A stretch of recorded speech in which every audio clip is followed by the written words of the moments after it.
Mesdames et messieurs, bonjour.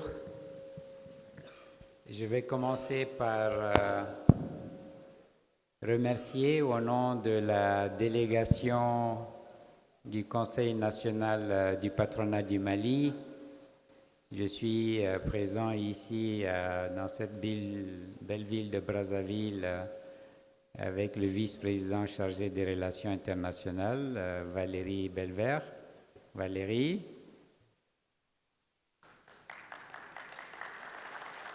Donc, au nom du CNPM, je voudrais remercier Michel, Nancy, tout le bureau et toute l'équipe d'Unicongo, les féliciter pour cette très belle organisation, les remercier de toutes les commodités mises à notre disposition depuis notre arrivée ici à Brazzaville. On m'a demandé de témoigner, de parler un peu de mon parcours entrepreneurial et de faire un testament de ce qui est possible et faisable sur notre cher continent. Alors je vais commencer d'abord par me présenter. Mon nom est Mossadegh Bali. Je suis un Africain qui voyage avec un passeport malien, né au Niger, grandi au Mali, ayant étudié en France et aux États-Unis. Et depuis 4 décennies maintenant, je gère des entreprises, je crée des entreprises, je crée de la valeur, je crée des emplois. J'ai passé une dizaine d'années d'abord dans le négoce. Lorsque je suis rentré des études, j'ai passé une dizaine d'années dans le négoce en Afrique de l'Ouest, à importer, à distribuer des commodities, donc des denrées de grande consommation en Afrique de l'Ouest. Et en 1993, avec d'autres partenaires maliens, on a créé la Société malienne de promotion hôtelière avec un capital de 12 millions et demi de francs CFA.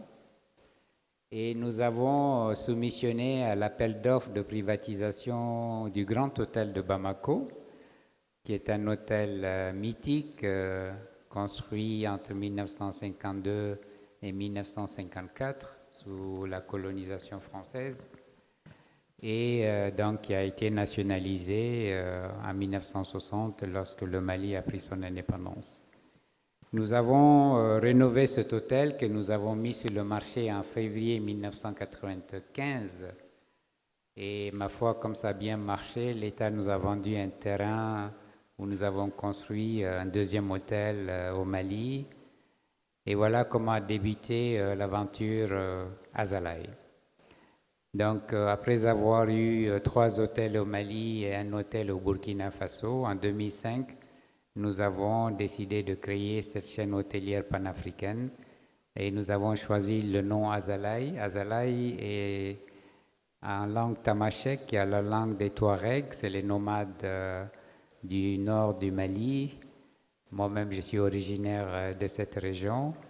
Azalaï veut dire la caravane de sel. C'est des centaines et des centaines de dromadaires qui prennent des barres de sel des mines de sel de Taoudani en plein désert malien pour l'amener à Tombouctou et ensuite charger sur des petites pirogues pour aller dans le centre du Mali, à Mopti notamment, où c'était échangé contre des céréales.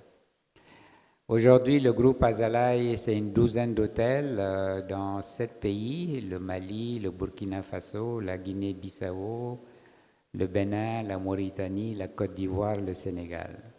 Et nous sommes en projet en Guinée-Conakry, au Niger et au Cameroun. Nous avons, depuis une trentaine d'années, créé environ 4000 emplois directs et indirects, investi environ 200 millions d'euros dans les infrastructures hôtelières. C'est une chaîne hôtelière africaine, créée par des capitaux africains et aujourd'hui exclusivement gérée par des compétences africaines. Alors, l'Afrique, c'est le continent des possibles. Lorsque j'ai décidé de me lancer dans cette industrie du tourisme et de l'hôtellerie, qui représente quand même à peu près 10% du PIB mondial, qui est la plus grande source d'emplois. Et Dieu seul sait que l'Afrique a besoin de créer des emplois. Là-bas, estime à entre 15 et 20 millions le nombre d'emplois dont on a besoin de créer chaque année pour absorber les jeunes qui arrivent sur le marché. Nous avons un continent qui a une démographie vigoureuse. Dans 30 ans, nous allons être 2,5 milliards d'Africains, 70% jeunes et qui cherchent du travail. Au lieu de tenter d'aller en Europe ou aux États-Unis avec beaucoup qui meurent, il faut qu'on crée ces emplois-là. Et qui crée les emplois? C'est nous les entrepreneurs, c'est le secteur privé. Bien sûr, pour que nous puissions créer des emplois, il nous faut un doing business, un environnement des affaires qui est incitatif. Le chef de l'État, les différents intervenants en ont parlé. Il nous faut une administration pro-business. Il nous faut des connexions aériennes qui nous permettent de voyager à moindre coût. Beaucoup de participants ici ont passé entre 24 heures et 48 heures pour venir à Brazzaville. Moi-même, j'ai passé 24 heures dans l'avion et entre les aéroports. Il nous faut casser les barrières qu'il y a entre nos pays. Il nous faut une gouvernance publique vertueuse. Il nous faut combattre certains maux comme la corruption. Bref, il y a beaucoup effectivement de préalables pour que nous, les entrepreneurs, nous puissions créer ces 15 à 20 millions d'emplois chaque année pour absorber la masse de jeunes qui arrivent sur le marché. Mais nous pouvons le faire. Et l'exemple de Azalai, je suppose c'est pour cela que Michel et son équipe m'ont demandé de témoigner, montre que c'est possible. J'ai créé un groupe hôtelier dans un pays post-conflit, le Mali, où on avait eu une rébellion en 90, un coup d'État en mars 91, suite à une révolution populaire, les premières élections démocratiques en 1992. Donc c'était vraiment un pays post-conflit très difficile qui n'attirait pas beaucoup d'investisseurs. Et pourtant, nous avons lancé cette belle aventure du rachat d'un hôtel qui appartenait à l'État. Et 30 ans après, le résultat, il est là. C'est juste pour vous dire, mesdames et messieurs, les entrepreneurs et surtout les jeunes qui veulent se lancer dans ce parcours entrepreneurial, qu'en Afrique, nous pouvons faire des choses utiles, pérennes, de grandes choses. Il faut avoir la volonté. Il faut une osmose entre le secteur privé et le secteur public, puisque le secteur privé ne prend pas les lois et les décrets, ça c'est du ressort du secteur public, et il faut un dialogue public-privé qui permette justement de mettre en place un environnement qui est incitatif, des codes d'investissement qui sont incitatifs, une administration qui est proactive et qui est digitalisée. La digitalisation permet des bons énormes en termes d'efficacité et d'efficience en matière d'investissement. Et donc, voilà comment nous avons lancé Azalai. Et le deuxième pays dans lequel on est allé, c'est le Burkina Faso, donc dans le Sahel, qui était aussi un pays difficile. Et donc, c'est possible. Le narratif, malheureusement, que nous voyons souvent, que nous écoutons souvent sur notamment les chaînes internationales, a tendance toujours à décrire l'Afrique comme le continent des difficultés, le continent des impossibles. Et moi, je vous dis, mesdames et messieurs, puisque ça fait 40 ans que je pratique ce continent, que j'investis sur ce continent, j'investis nulle part ailleurs, je peux vous dire que l'Afrique, c'est le continent des possibles. Mais il faut que nous, les Africains, nous en soyons conscients. Il faut que nous, les Africains, nous ayons confiance en nous-mêmes, comme moi j'ai eu confiance en moi-même. Je n'étais pas un hôtelier, je ne le suis toujours pas d'ailleurs. J'ai fait des études supérieures en finance et j'ai quand même lancé un groupe hôtelier en recrutant des professionnels pour gérer les hôtels. Donc il faut qu'on ait confiance en nous-mêmes. Je vais vous raconter une anecdote. Lorsqu'on était en train de rénover le Grand Hôtel de Bamako, notre société avait bénéficié d'un prêt de la SFI. La SFI, c'est la filiale secteur privé de la Banque mondiale. Et le temps que la SFI, je pense, j'ai vu hier d'ailleurs le représentant de la SFI ici à Brazza, dans la salle, le temps que la SFI décaisse, j'avais besoin d'un bridge loan, donc un prêt relais pour pouvoir faire les travaux de rénovation. J'ai fait appel à un banquier de la place qui est venu, qui dirigeait l'ex-BIAO, qui est venu, qui a dit ben, c'est bien, Monsieur Bali, vous avez fait un très bel investissement, c'est un bel hôtel, mais vous les Maliens, vous êtes surtout très bons en négoce et l'hôtellerie. Genre, l'hôtellerie, c'est pas fait pour vous. Faites les travaux de rénovation et confiez la gestion à une grande chaîne internationale. Je dis, monsieur le banquier, j'ai pas besoin de vous pour ma vision. Je l'ai déjà ma vision, j'ai ma stratégie, je sais ce qu'il faut faire. J'ai besoin de vous pour un bridge loan qui sera remboursé dès que la SFI va décaisser. Et effectivement, si ce jour-là, j'avais écouté ce banquier, il n'y aurait jamais eu de groupe Azalaï, il n'y aurait jamais eu de création de 4000 emplois directs et indirects.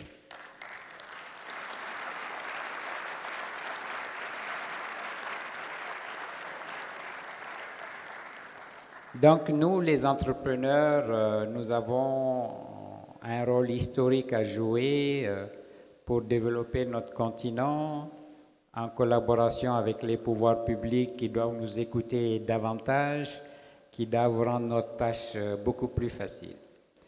Nous demandons à ce que le ciel africain soit totalement libéralisé. Je vais souvent à Abidjan chez mon ami et frère Ahmed Sissé parce que nous avons un hôtel là-bas. Le billet d'avion en classe économique, hein, même pas en business, c'est 500 €, Bamako-Abidjan. J'ai fait récemment Paris-Barcelone, j'ai payé 70 €. Voilà. Donc si on veut développer notre économie sur le continent, il nous faut libéraliser le ciel de l'Afrique et faire en sorte que je puisse acheter un billet pour aller à Abidjan ou à Dakar à 100 € ou à 70 € comme je le fais.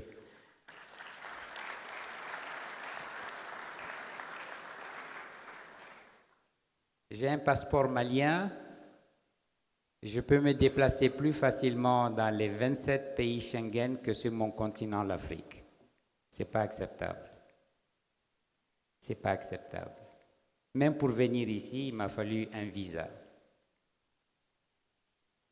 Ça, c'est aussi un message que nous, les entrepreneurs africains, nous lançons à nos politiques. Faites finalement le visa Free Africa pour les Africains.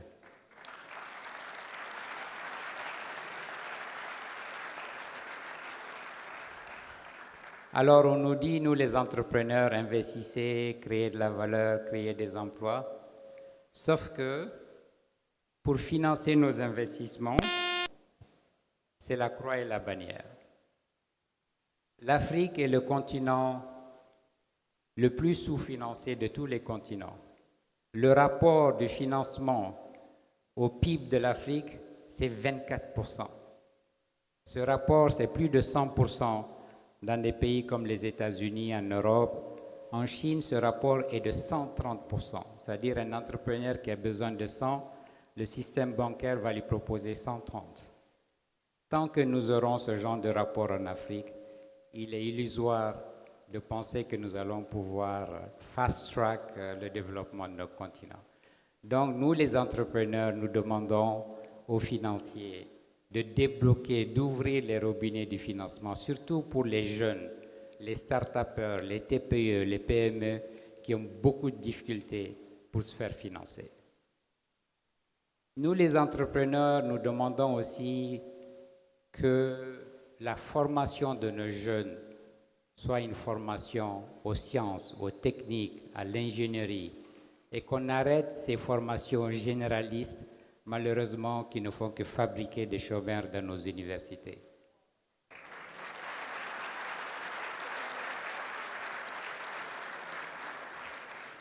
En tant qu'entrepreneur, souvent, pour recruter des techniciens, on a beaucoup de mal. Vous voulez recruter un responsable RH, vous allez avoir 2000 dossiers. Vous voulez recruter un électromécanicien ou un frigoriste pour vous maintenir la climatisation d'un hôtel, il faut se réveiller à 5 heures du matin, quoi. Ça doit changer. L'Afrique doit mettre l'accent sur la formation scientifique, technique, professionnelle, des ingénieurs, des ouvriers spécialisés. Je viens d'un pays, le Mali, qui est aujourd'hui le 3e producteur d'or. Et je peux vous dire que les sociétés minières continuent à importer des ouvriers qualifiés d'autres continents, simplement parce qu'au Mali, nous n'avons pas encore formé les jeunes Maliens à pouvoir occuper ces postes-là. Donc nous, les entrepreneurs, nous souhaitons que ce problème d'inadéquation formation-emploi soit réglé. Et pour finir, nous les entrepreneurs africains, nous demandons que la ZLECAf soit une réalité. Parce que pour l'instant, c'est une réalité, malheureusement, juste sur le papier. Donc nous souhaitons que le rythme d'intégration de nos économies soit accéléré parce que en tant que 54 pays africains, nous n'aurons pas beaucoup de chances de nous en sortir. Mais un continent, un marché unique, aujourd'hui 1,5 milliard, demain 2,5 milliards, avec des barrières douanières qui n'existeraient plus, avec des connexions aériennes qui seront améliorées et moins chères, avec Visa Free Africa, je peux vous dire que l'Afrique sera clairement le continent où il y aura le plus de possibilités, non seulement pour nos jeunes, mais pour le monde entier. Et ceci parce que nous sommes le continent le plus doté naturellement. Toutes les ressources minières, minérales dont l'humanité a besoin pour continuer son développement se trouvent chez nous sur le continent africain.